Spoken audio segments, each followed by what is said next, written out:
हाँ, नेक्स्ट हम लोग आज डिस्कस कर रहे हैं एक्सरसाइज 1 के बाद वाले एग्जाम्पल्स और एक्सरसाइज 2 से पहले वाले एग्जाम्पल्स। ठीक है, एग्जाम्पल नंबर 9 देखिए और इसमें हम लोग डिस्कस करेंगे कि एक इक्वेशन हमको दिया जाएगा और बोला जाएगा कि इसकी वैल्यू निकालिए, या सॉल्व द फॉलोइंग इक्वेशन बोला जाएगा। ठीक है, या वैल्यू निकालने के लिए बोला जाएगा। तो याद रखिएगा, जब भी ट्रिग्नोमेट्री में ऐसे क्वेश्चन आए कि वैल्यू निकालिए और इक्वेशन दिया हो, तो आप दो चीज़ें निकालेंगे। ठीक है, दो में से कोई एक निकालेंगे, जैसा इक्वेशन हमको अलाउ करेगा।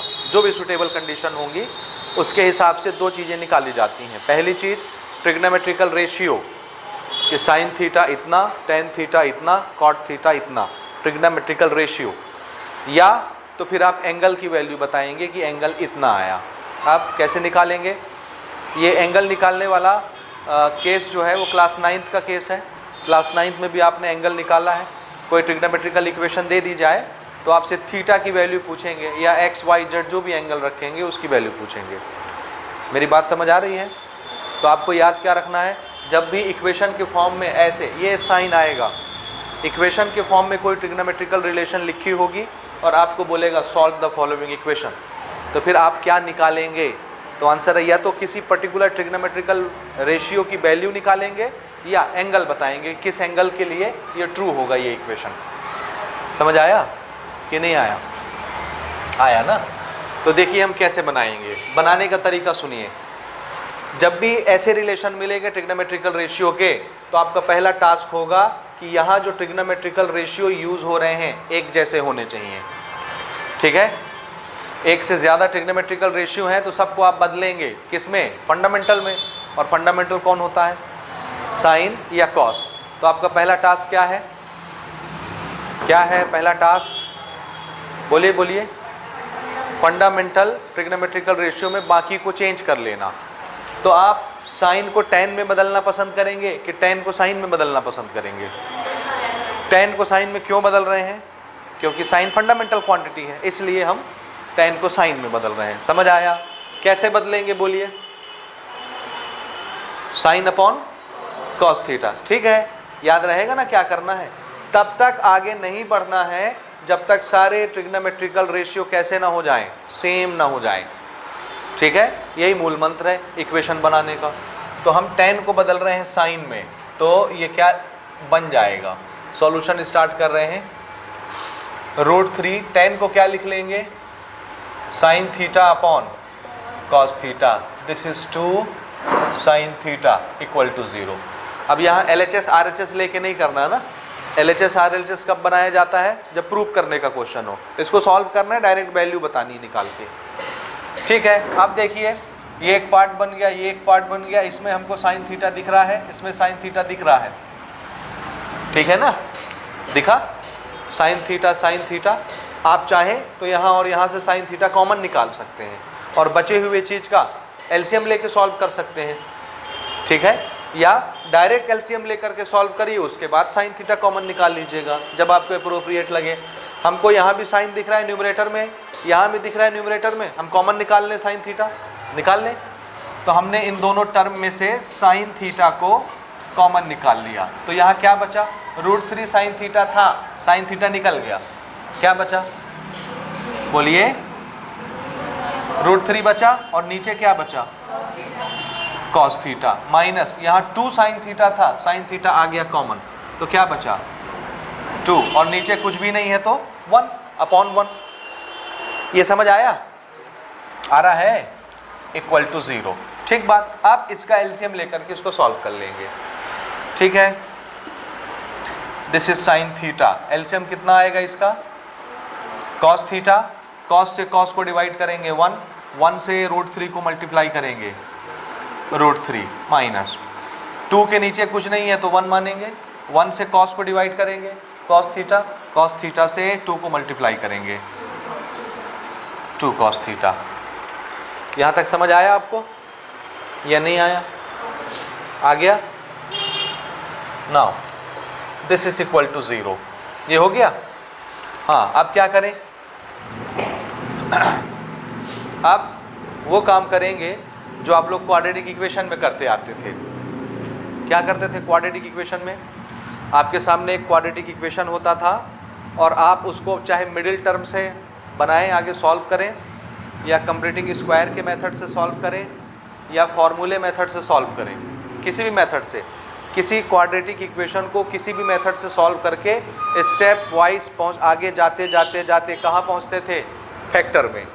जब कॉमन निकाल के आपको दो फैक्टर मिलते थे दो ब्रैकेट में, जब दो ब्रैकेट में ऐसे फैक्टर मिल जाते थे तो फिर आप क्या करते थे? एक बार इसको 0 के इक्वल, एक बार इस फैक्टर को 0 के इक्वल।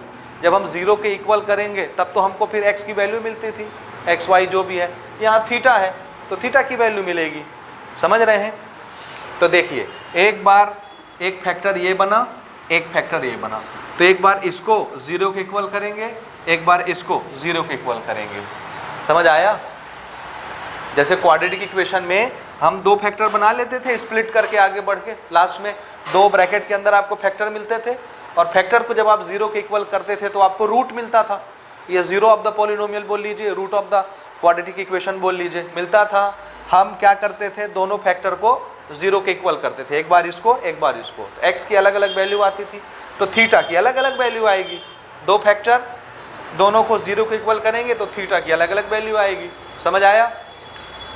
तो देखिए, एक बार इसको हम 0 के इक्वल कर रहे हैं, साइन थीटा इक्वल टू 0, और एक बार इसको 0 के इक्वल करेंगे, √3 2 cos theta upon cos theta equal to 0। ठीक बात। साइन थीटा को जब हम 0 के इक्वल करेंगे, आप आगे कैसे बढ़ेंगे? ठीक है, थोड़ा सा इसमें आगे बढ़ने से पहले मैं आपको ये दिखाता हूँ, फिर इस पे आते हैं। cos थीटा जब हम उधर भेजेंगे क्रॉस मल्टीप्लाई के लिए, तो ये 0 से मल्टीप्लाई होकर के क्या हो जाएगा? तो ये तो खत्म हो गया उधर जाके, सिर्फ क्या बचा? ठीक है, ठीक है। मैं ना इसको उस पार ले जा रहा हूँ क्योंकि ये निगेटिव है, 2 cos थीटा उधर जाएगा तो ये उधर जाकर के क्या बन गया? पॉजिटिव, और इस पार क्या बचा हुआ है? ठीक है, तो ये 2 इधर मल्टीप्लाई में है, उधर जाएगा तो ये यहां तक हम पहुंचे। एक ट्रिग्नोमेट्रिकल रेशियो इक्वल टू कोई नंबर, एक ट्रिग्नोमेट्रिकल रेशियो इक्वल टू कोई नंबर, यहां तक पहुंचना आपको। एक तरफ एक ट्रिग्नोमेट्रिकल रेशियो और दूसरी तरफ सारे न्यूमेरिकल वैल्यूज, एक तरफ ट्रिग्नोमेट्रिकल रेशियो, बाकी दूसरी तरफ सारे नंबर्स। समझ आया? आप सुनिए, थीटा की किस वैल्यू के लिए, थीटा की किस वैल्यू के लिए साइन का वैल्यू 0 होता है? थीटा के, या इसको ऐसे बोलना चाहिए, किस एंगल के लिए थीटा क्या है? एंगल। किस एंगल का साइन 0 होता है? 0 डिग्री। समझ रहे? किस एंगल का साइन 0 होता है? तो आंसर है 0 का साइन, साइन 0 कितना होता है? तो इस 0 को आप क्या लिखेंगे? Sine 0 degree. समझ आ रहा है बनाने का तरीका? किस एंगल का साइन 0 होता है? तो आंसर है साइन 0 का। 0 डिग्री का साइन देखते हैं तो उसकी वैल्यू क्या आती है? साइन 0 0। तो 0 को क्या लिख लेंगे? साइन। और इधर कौन है? Sine theta. दोनों तरफ से साइन कैंसल हो गया तो थीटा की वैल्यू कितनी मिल गई? 0 डिग्री। ये एंगल में आ रहा है, ये एंगल है तो डिग्री लगाएंगे। इसी तरह से ये एंगल का कौन सा ट्रिग्नोमेट्रिकल रेशियो ले रहे हैं? कॉस। तो थीटा का कॉस, यानी किस एंगल के कॉस की वैल्यू √3/2 होता है? 30 डिग्री। कॉस 30 बोलेंगे, है ना? एंगल, किस एंगल का कॉस लिया जाए तो वैल्यू √3/2 होती है। तो आंसर है 30 डिग्री का कॉस लेने से। तो इसको हम क्या लिख देंगे? Cos 30 degree equal to cos theta, theta theta cancel, cos cos cancel, तो थीटा इक्वल टू कितना हो गया? 30 डिग्री। तो एक थीटा की वैल्यू ये, दूसरे थीटा की वैल्यू ये। जैसे क्वाड्रेटिक इक्वेशन में x की 2 वैल्यू आती थी, वैसे ही सॉल्व द इक्वेशन में ट्रिग्नोमेट्री में थीटा की 2 वैल्यू आएगी, सेम क्वाड्रेटिक इक्वेशन की तरह। एक चीज आप याद रखेंगे, और चाहे क्वेश्चन में मेंशन हो या ना हो, आपको ध्यान देना है। हम क्लास 10th की ट्रिग्नोमेट्री पढ़ रहे हैं और क्लास 10th की ट्रिग्नोमेट्री बाउंड है फर्स्ट क्वाड्रेंट के लिए, यानी एंगल 0 डिग्री से 90 डिग्री तक के लिए बाउंड है। याद रखिएगा, 0 से 90 के बीच के जो भी एंगल होंगे, सिर्फ उसी का जवाब हम अपने आंसर में देंगे। अगर उससे ज़्यादा हो गया, इस एंगल से ज़्यादा अगर कोई क्वेश्चन में आ गया, ठीक है, तो फिर हम उस कॉस को छोड़ देंगे, उसकी वैल्यू ही नहीं बताएंगे। कोई भी ट्रिग्नोमेट्रिकल रेशियो अगर मोर देन 90 डिग्री के लिए आता है तो उसको हम निगलेक्ट कर देंगे, हमारे स्कोप से बाहर है, छोड़ देंगे। और ये कैसे पता चलेगा कि एंगल बड़ा है? कभी एंगल देगा, कभी वैल्यू देगा, कैसे? तो आंसर है, हमने डिस्कस क्या किया कि फर्स्ट क्वाड्रेंट में जो 6 के 6 ट्रिग्नोमेट्रिकल रेशियो होते हैं, सबका साइन कैसा होता है? पॉजिटिव। समझ आया? सबका साइन कैसा होता है? पॉजिटिव। अब अगर किसी के वैल्यू में, जैसे ये इधर क्या मिला था, sine theta equal to 0, cos theta is equal to √3/2, ये माइनस √3/2 आ गया। तो कॉस थीटा निगेटिव कौन से क्वाड्रेंट में होता है? पहले में तो नहीं होगा, पहले में तो पॉजिटिव होता है। कॉस थीटा की कोई भी वैल्यू ले लीजिए, फर्स्ट क्वाड्रेंट में कैसा होता है? पॉजिटिव। तो निगेटिव कहाँ होगा? सेकंड में, थर्ड में, फोर्थ में, कहीं और होगा, और ये हमारे सिलेबस में नहीं है। समझ आया?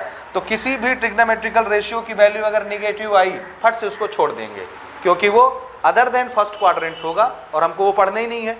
समझ में आ रहा है मेरा बात कि नहीं आ रहा है? अब इसका एक छोटा सा ट्रिक नोट कर लीजिए, कहाँ पर कौन पॉजिटिव होता है, ठीक है? नोट करिए, after school, after school to college, ये ऐसे घूम रहे हैं ना यहाँ से, ये ऐसे, after school to college. After means all trigonometrical ratios are positive. School से साइन और उसका उल्टा कौन? कॉसेक। साइन और कॉसेक सेकंड क्वाड्रेंट में पॉजिटिव होते हैं, बाकी सब निगेटिव होते हैं, 4 के 4 जो बच गए। टी से tan और उसका उल्टा कॉट, तो tan कॉट थर्ड क्वाड्रेंट में पॉजिटिव होंगे, बाकी सब निगेटिव होंगे। समझ आया? और फोर्थ क्वाड्रेंट में कॉलेज से कॉस और कॉस का उल्टा सेक, सेक और कॉस पॉजिटिव होंगे, बाकी सब यहाँ नेगेटिव होंगे। याद रहेगा? अपने हिसाब से शॉर्टकट बना लीजिए।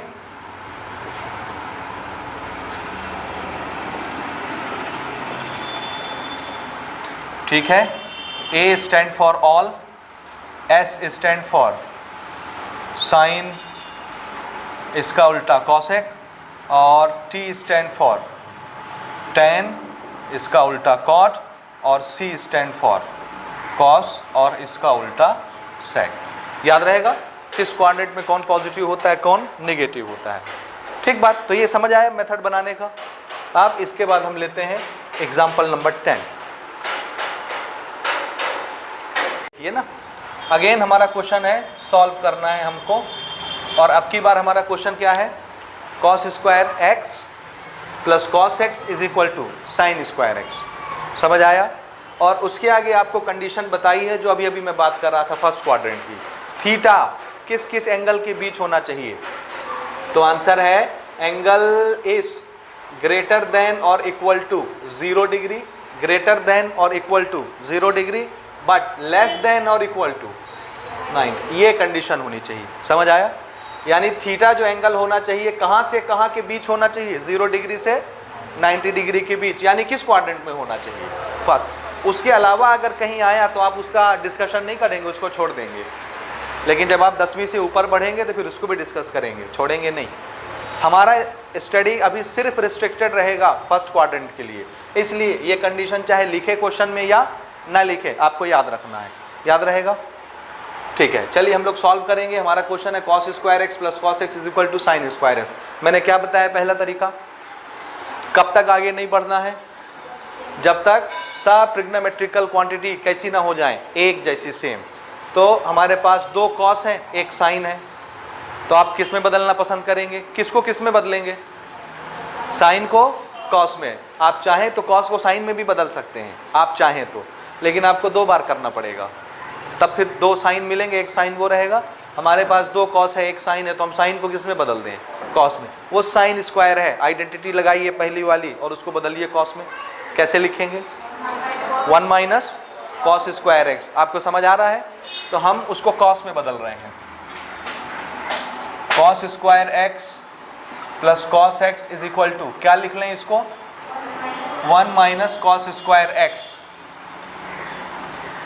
ठीक बात? वो समझ आया? कहाँ से आया? आ रहा है बाकी लोगों को समझ में? संजय आ रहा है? फजल आ रहा है बेटा समझ में? ठीक है। ये आप पूरी क्वांटिटी उठा के इस पार ले आइए। क्यों? क्योंकि हमको किस में काम करना है?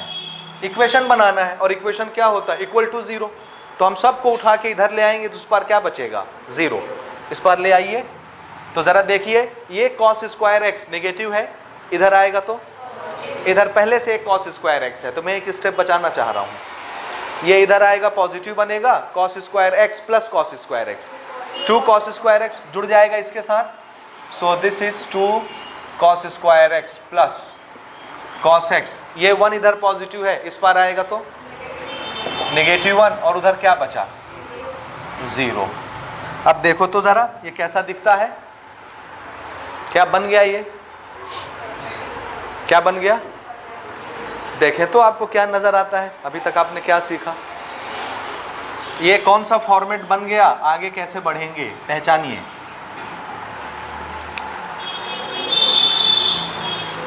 हाँ, क्या बन गया? क्वाड्रेटिक इक्वेशन बन गया। कैसे? ये देखिए, any number a x square plus b x minus c, plus minus c जो भी हो, इक्वल टू 0। ये किसका फॉर्मेट होता है? यानी एक में पावर 2 हो, फिर एक में पावर 1 हो, फिर एक में पावर 0 हो। वेरिएबल का इधर पावर 1 फिर 2 फिर सॉरी पहले पावर 2 फिर पावर 1 फिर पावर 0, मैक्सिमम पावर 2 पूरे इक्वेशन की। जिस इक्वेशन की, जिस पॉलिनोमियल की मैक्सिमम पावर 2 हो जाए, ऑर्डर 2 हो जाए, तो उसको क्या बोलते हैं? Quadratic equation. So this is a quadratic equation. इसको सॉल्व करने के आप 3 मेथड जानते हैं। 3। आप चाहें तो फॉर्मूला मेथड लगाएं, आप चाहें तो मिडिल टर्म स्प्लिट करें, आप चाहें तो कंप्लीटिंग स्क्वायर के मेथड से आगे बढ़ें। अब आपका जिससे दिल करे आप उससे बना लीजिए। ठीक है, मैं स्प्लिटिंग मेथड से आगे बढ़ रहा हूँ। ठीक है, स्प्लिटिंग मेथड के लिए किसको पकड़ेंगे?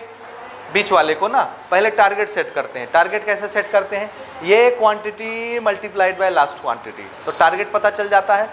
2 cos square x multiplied by 1, 2 cos square x.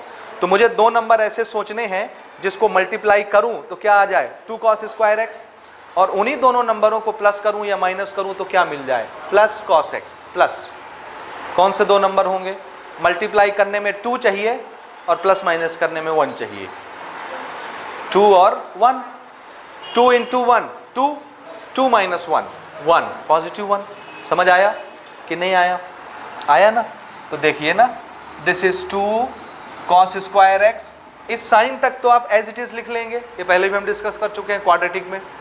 उसके बाद इसको अब क्या लिखना है? इसको स्प्लिट कर रहे हैं। स्प्लिट करने के लिए एक हम ले रहे हैं 2 cos x minus cos x करके देखिए, 2 इंटू 1 2 और cos इंटू cos स्क्वायर हो जाएगा, और 2 cos में से 1 cos चला जाएगा तो क्या बचेगा? 1 cos। सेटिस्फाइड हो गया ये? And this is -1 equal to 0। ये जो 2 नंबर मिले ना, ये कहाँ से आए? इसको स्प्लिट करने से आए, cos x को। ये तो आ रहा है समझ में? बोलिए बोलिए, आया? हाँ। अब हम क्या करते थे इसके बाद?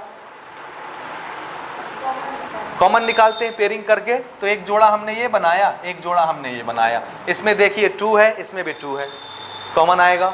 इसमें cos x है, इसमें भी cos x है, कॉमन आएगा। तो हमने 2 cos x कॉमन निकाल लिया। यहाँ क्या बचा? 1 cos x, 2 चला गया, एक cos चला गया, 2 cos है ना यहाँ, तो एक cos बचेगा। प्लस बोलो यहाँ क्या बचेगा? 2 cos x चला गया तो क्या बचा? 1।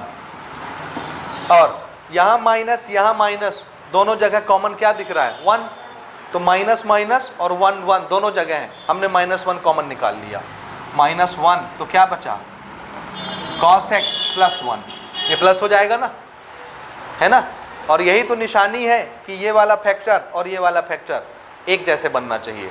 अगर ये गड़बड़ बना तो समझ जाना कहीं मिस्टेक हो गया है, फिर से चेक करिए। समझे ना? ये दोनों फैक्टर कैसे बनते हैं? सेम बनते हैं, बनने ही चाहिए। आप करके देखिए, जब आप -1 से इसको मल्टीप्लाई करेंगे तो माइनस cos हो जाएगा, जब आप माइनस से इसको मल्टीप्लाई करेंगे -1 हो जाएगा, इसलिए माइनस बाहर निकालें। तो ये और ये एक जैसे बनते हैं। ठीक, आप 2 टर्म फिर से हैं, ये बीच में माइनस है तो ये पूरा एक टर्म है, मल्टीप्लाई में है, ये पूरा एक टर्म है, मल्टीप्लाई में है। इस टर्म में क्या है cos x प्लस 1, इस टर्म में क्या है cos x प्लस 1, दोनों जगह है, कॉमन निकल जाएगा। तो हमने इसमें से और इसमें से क्या बाहर निकाल लिया cos x प्लस 1। तो बताओ इस पूरे में क्या बचा, अगर ये निकल आया तो यहाँ बचा 2 cos x, और ये माइनस यहाँ से ये आ गया तो कौन बचा 1, ये ठीक है। अब हम कहाँ पहुँच चुके हैं, आंसर है यहाँ पहुँच चुके हैं। अब क्या करते हैं आप क्वाड्रेटिक इक्वेशन में, एक बार इस फैक्टर को 0 के इक्वल, एक बार इस फैक्टर को 0 को इक्वल, ठीक है। तो चलिए इसको करते हैं, cos x plus 1 equal to 0, और एक बार 2 cos x minus 1 equal to 0। देखिए ज़रा, this is cos x is equal to minus 1, आया माइनस, ट्रिग्नोमेट्रिकल रेशियो की वैल्यू नेगेटिव आ गई। नेगेटिव कहाँ होती है, फर्स्ट क्वाड्रेंट में कि अदर देन फर्स्ट क्वाड्रेंट में? फर्स्ट में तो सब पॉजिटिव होते हैं, कोई भी ट्रिग्नोमेट्रिकल रेशियो हो सब पॉजिटिव होते हैं। नेगेटिव आया मतलब पहले क्वाड्रेंट की बात नहीं हो रही है, तो हमारे लिए वैलिड है क्या इसको करना, नहीं है, ठीक है। तो हम लिख देंगे सिंस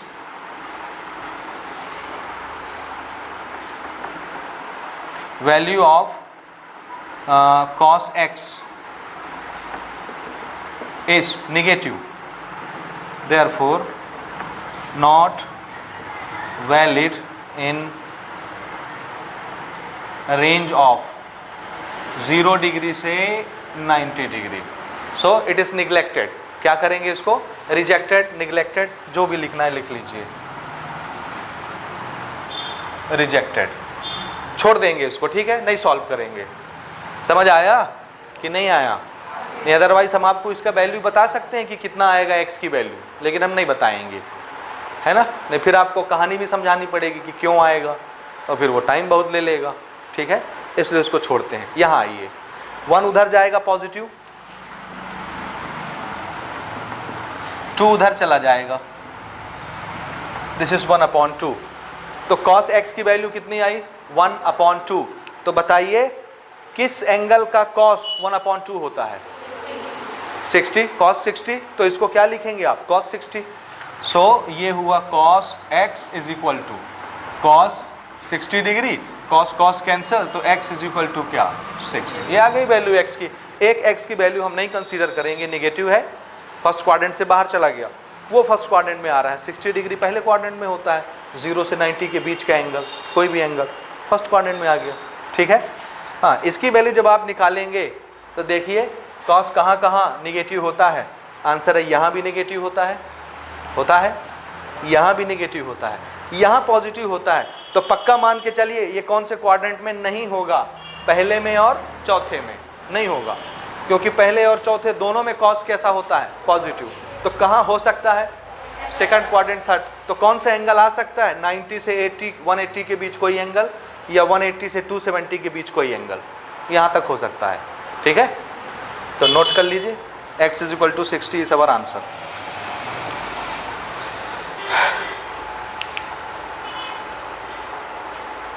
नेक्स्ट क्वेश्चन लेते हैं, एग्जाम्पल नंबर 11, और क्वेश्चन दिख रहा है, कंडीशन हम लिखें चाहे न लिखें, 0 डिग्री से 90 डिग्री के बीच थीटा होना चाहिए, आपको समझ में आएगा, बुक में लिखा है कंडीशन, ठीक है। तो इसको हम सॉल्व करेंगे। देखिए शॉर्टकट मारते हैं ना, देखिए cos थीटा यहाँ है, cos थीटा यहाँ है, कॉमन निकाल दें, कॉमन निकाल लेते हैं, क्या बचा, cos थीटा हट गया यहाँ से, तो क्या बचा, 1/cos थीटा प्लस 1, प्लस यहाँ से भी cos चला गया, 1/cos theta minus 1, and this is equal to 2 बचा। इसका हम एलसीएम ले सकते हैं कि नहीं, ले सकते हैं ना। तो cos थीटा यहाँ पर हम एलसीएम ले रहे हैं, बताइए। तो एक स्टेप और बचा लेते हैं अगर आप चाहें तो, cos theta plus 1, cos theta minus 1, क्या आएगा LCM, cos square theta minus 1। Very good, समझ आया, आया, कर लेंगे, नहीं तो फिर कहोगे कहाँ से आ गया, कर लेंगे ना, फिर समझ में भी आना चाहिए जब एलसीएम लेंगे तब, ठीक है। मैं डायरेक्ट लिख रहा हूँ ना, cos theta, cos square theta और माइनस 1 आया, ये यही आएगा ना, ये है a plus B, a minus B, नीचे a plus B A minus B लिखेंगे, फिर उसको शॉर्ट आउट करके अगले स्टेप में यही लिखना है हमको, तो एक स्टेप बचा लेते हैं। ठीक है, आप इससे इसको डिवाइड करेंगे, क्या बचेगा? ये क्या चीज है? Cosec square theta minus 1 square, क्या है ये? ए स्क्वायर माइनस बी स्क्वायर है, यानी इसमें क्या चीज है? ए plus B A minus B. तो अगर मैं ए प्लस बी से डिवाइड करता हूं तो ए प्लस बी कैंसिल हो जाएगा, कौन बचा? A minus b, that is cosec theta minus 1 बचा, मल्टीप्लाइड बाय 1, तो क्या होगा? माइनस वाला है ना। आ रहा है समझ में? नहीं आता हो तो भैया एक स्टेप और बना लेना, कुछ नहीं जाएगा। ठीक है, हड़बड़ी नहीं करेंगे। ये प्लस, फिर से कॉसेक थीटा माइनस 1 से इसको डिवाइड किए तो ये माइनस माइनस वाला एक पार्ट कैंसिल हो जाएगा, कौन बचेगा? प्लस वाला, cosec theta plus 1 multiplied by 1,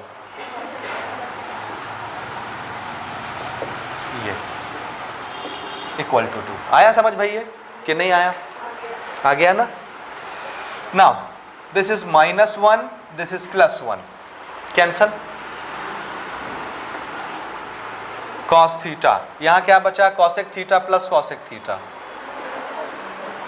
2 cosec theta बचेगा, बचेगा, divided by cosec square theta minus 1। क्या लिखना है? आइडेंटिटी नंबर 3 सोचिए, कॉट स्क्वायर थीटा क्या होता है? Cot square theta plus 1 equal to cosec square theta, तो 1 ले जाओ कॉसेक के उस पार माइनस करने के लिए, इस पार क्या बचेगा? सिर्फ कॉट स्क्वायर। तो इसको हम क्या लिख लेंगे? कॉट स्क्वायर थीटा, ये हो गया। इधर 2 भी है ना, 2। अब देखिए क्या करेंगे ना, हमको ना ये कॉस, कॉसेक, कॉट तीनों अलग अलग मेंबर हैं, हम चाहते हैं कि ये सब कन्वर्ट होकर के एक बन जाएं, जो हमारा पहला ही टारगेट होता है।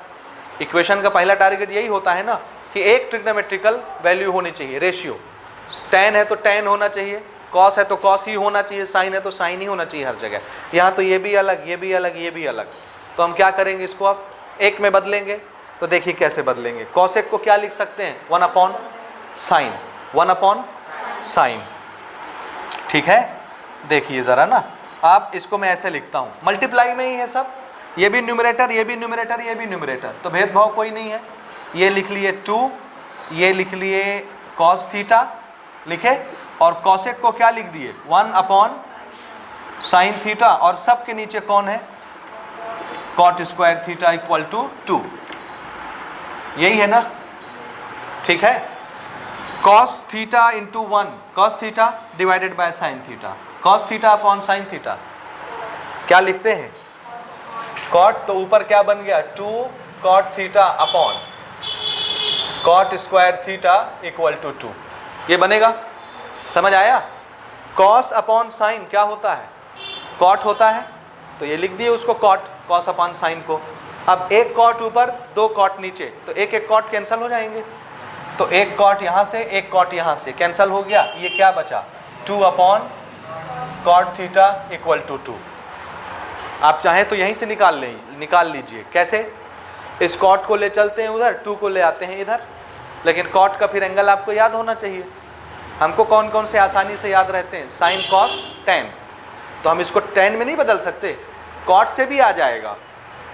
कैसे? देखिए, कॉट थीटा कहाँ ले जाना है उधर, तो 2 कहाँ आ जाएगा? यहाँ 2 अपॉन 2 1, तो 1 equal to cot theta. Theta के किस कॉट की वैल्यू 1 होती है? किस एंगल का कॉट 1 होता है? 45, तो थीटा इक्वल टू 45 आ जाएगा। या आप चाहें तो 10 में बदल लें, कॉट ऊपर जाएगा तो क्या बन जाएगा? 1 अपॉन कॉट है ये, 1 अपॉन कॉट को क्या लिख सकते हैं आप? 10। तो इसको क्या लिख लिए? 2 tan थीटा इक्वल टू 2, 2 उधर चला गया, 1। किस एंगल का टेंजेंट 1 होता है? 45। तो इसको हम लिखेंगे tan से tan cancel, theta is equal to 45 degree. समझ आ रहा है? पक्का?